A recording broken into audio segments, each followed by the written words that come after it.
আল্লাহর কাছে সবসময় দোয়া করতে হবে পজিটিভ, নেগেটিভ কোনো দোয়া আল্লাহর কাছে করা যাবে। ইসলাম কি শিখাচ্ছে জানেন?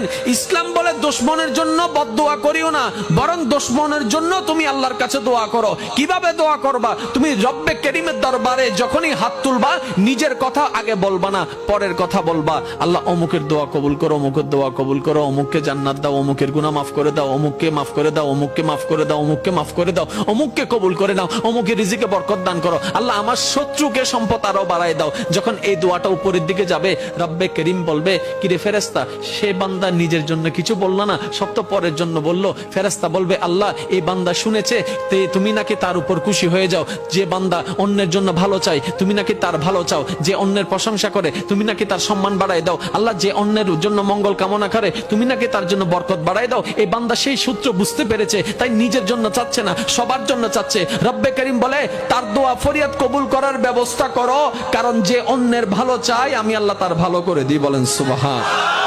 মনে রাখবেন, আল্লাহর কাছে চাইতে হবে হালাল জিনিস, হারাম জিনিস নয়।